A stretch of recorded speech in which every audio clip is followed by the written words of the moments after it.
夜待ち迷いしげくれる何度どこから来たのよみすぼれしねねおし匂いで温めねあげる。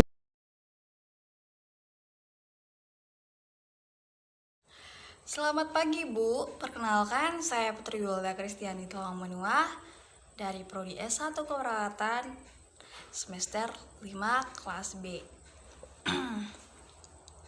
Baik Bu, ini adalah tugas video keperawatan jiwa saya. Dan saya memilih judul halusinasi.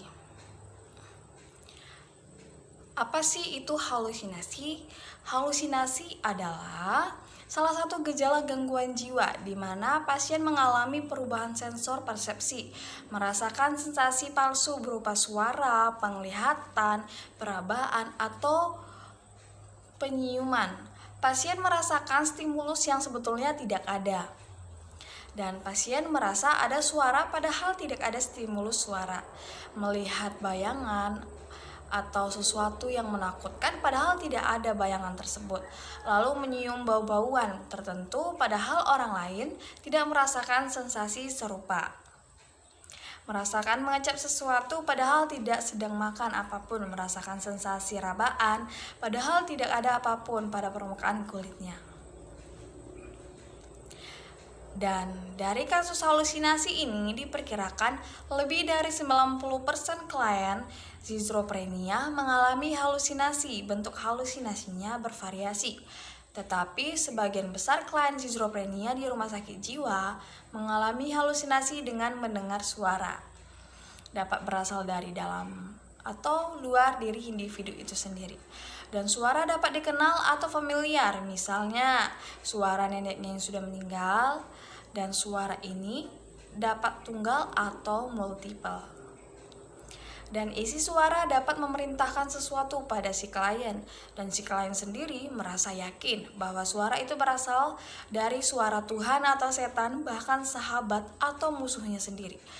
Kadang suara muncul semacam bunyi, bukan suara yang mengandung arti. Selanjutnya, proses keperawatan. Halusinasinya pada pengkajian yaitu pada faktor predisposisi. Bagian pertama yaitu ada faktor perkembangan. Tugas perkembangan klien yang terganggu misalnya rendahnya kontrol dan kehangatan keluarga menyebabkan klien tidak mampu mandiri sejak kecil, mudah frustasi, hilang percaya diri, dan lebih rentan terhadap stres. Dan ada lagi faktor sosial kultural. Seseorang yang merasakan tidak diterima lingkungannya sejak bayi akan merasa disingkirkan, kesepian, dan tidak percaya pada lingkungannya. Dan ada pula faktor biokimia, yaitu adanya stres yang berlebihan dialami seseorang, maka di dalam tubuh akan dihasilkan sesuatu saat yang bersifat halusinogenik, neurokimia. Akibat stres berkepanjangan menyebabkan klien aktivitasnya neurotransmitter otak, misalnya terjadi ketidaksinambungan dopamin. Dan ada pula faktor psikologis, tipe kepribadian lemah dan tidak bertanggung jawab, mudah terjerumus pada penyalahgunaan zat adiktif. Hal ini berpengaruh pada ketidakmampuan klien dalam mengambil keputusan yang tepat demi masa depannya sendiri. Klien lebih memilih kesenangan sesaat dan lari dari alam nyata menuju alam khayal. Dan selanjutnya itu ada faktor genetik dan pola asuh. Penelitian menunjukkan bahwa anak sehat yang diasuh oleh orang tua schizophrenia cenderung mengalami schizophrenia. Hasil studi juga menunjukkan bahwa faktor keluarga menunjukkan hubungan yang sangat berpengaruh pada penyakit ini. Dan ada pula faktor presiptasi, yaitu pertama perilaku. Halusinasi dapat dilihat dari 5 dimensi, yaitu dimensi fisik. Halusinasi dapat ditimbulkan oleh beberapa kondisi fisik seperti kelelahan yang luar biasa, penggunaan obat-obatan, demam hingga delirium, intoksikasi alkohol, dan kesulitan untuk tidur dalam waktu yang lama. Dan ada dimensi emosional, perasaan cemas yang berlebihan atas dasar problem yang tidak dapat diatasi merupakan penyebab halusinasi itu terjadi. Isi halusinasi dapat berupa perintah, memaksa dan menakutkan klien. Tidak sanggup lagi menentang perintah tersebut. Hingga dengan kondisi tersebut, klien berbuat sesuatu terhadap ketakutan tersebut.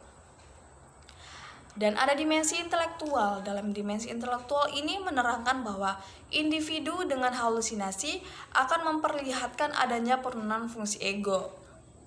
Pada awalnya, halusinasi merupakan usaha dari ego sendiri untuk melawan impuls yang menekan, namun merupakan suatu hal yang menimbulkan kewaspadaan yang dapat mengambil seluruh perhatian dan tidak jarang akan mengontrol semua perilaku klien.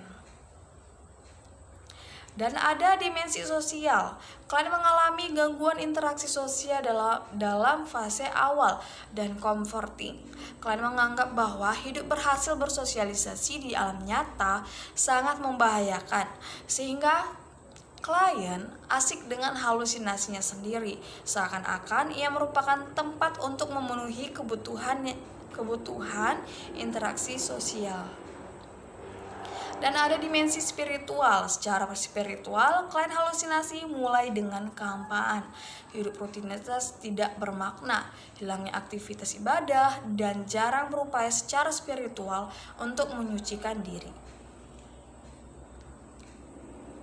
Dan selanjutnya, ada data penting yang perlu didapat pada saat pengkajian. Yang pertama, jenis halusinasinya. Yang kedua, isi halusinasinya. Dan yang ketiga, waktu, frekuensi, dan situasi menyebabkan munculnya halusinasi. Dan yang keempat, respon pasien terhadap halusinasi.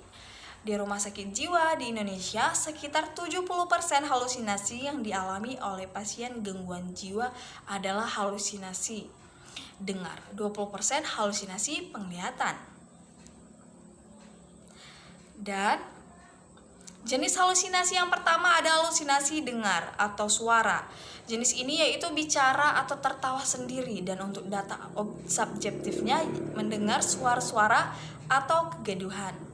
Dan untuk halusinasi penglihatan yaitu data objektifnya menunjuk ke arah tertentu, dan untuk data subjektifnya melihat bayangan sinar bentuk geometris, bentuk kartun, melihat hantu atau monster. Dan ada pula halusinasi penghidupan, yaitu data objektifnya terdapat mencium sesuatu seperti bau mayat, darah, feses, atau bau masakan. Pada data subjektifnya, ekspresinya wajah seperti mencium sesuatu dengan gerakan cuping hidung. Lalu ada halusinasi pengecapan. Data objektifnya seperti mengecap sesuatu, dan data subjektifnya seperti sedang merasakan makanan tertentu, rasa tertentu, atau mengunyah sesuatu. Dan selanjutnya ada halusinasi perabaan. Pada data objektif menggaruk-garuk permukaan kulit, sedangkan pada data subjektif menunjukkan klien mengatakan ada sesuatu yang menyerang tubuhnya, seperti tangan binatang kecil, makhluk halus. Dan ada halusinasi kinestetik, yaitu pada data objektif klien terlihat menatap tubuhnya sendiri dan terlihat merasakan sesuatu. Pada data subjektifnya klien melaporkan bahwa fungsi tubuhnya tidak terdapat deteksi lagi. Dan selanjutnya tahapan halusinasi. Ada stage 1, yaitu fase awal seseorang sebelum muncul halusinasi. Klien merasakan banyak masalah, ingin menghindar dari lingkungan, takut diketahui orang lain bahwa dirinya banyak masalah. Dan stage keduanya yaitu halusinasi secara umum. Ia terima sebagai sesuatu yang alami, yaitu pasien mengalami emosi yang berlanjut seperti adanya perasaan cemas, kesepian, perasaan berdosa, ketakutan, dan mencoba memusatkan pemikiran pada timbulnya kecemasan. Ia beranggapan bahwa pengalaman pikiran dan sensornya dapat ia kontrol bila kecemasannya diatur dalam tahap ini. Ada kecenderungan klien merasa nyaman dengan halusinasinya. Dan stage 3, secara umum halusinasi sering mendatangi klien pengalaman sensor, klien menjadi sering datang dan mengalami bias klien, mulai merasa tidak mampu lagi mengontrolnya, dan mulai berupaya menjaga jarak antara dirinya dengan objek yang dipersepsikannya. Dan yang stage 4, fungsi sensorinya menjadi tidak relevan dengan kenyataan.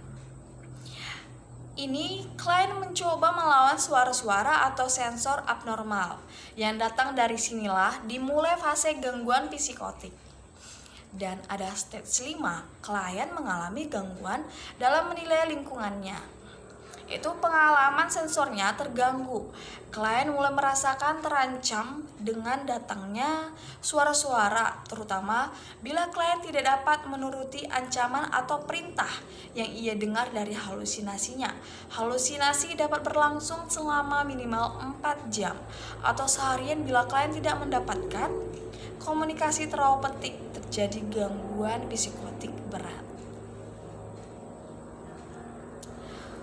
Oke, dan selanjutnya tindakan keperawatan pada pasien, yaitu memiliki tujuan pertama, pasien mengenali halusinasi yang dialaminya. Dan yang kedua, pasien dapat mengontrol halusinasinya. Dan yang terakhir, pasien mengikuti program pengobatan secara optimal.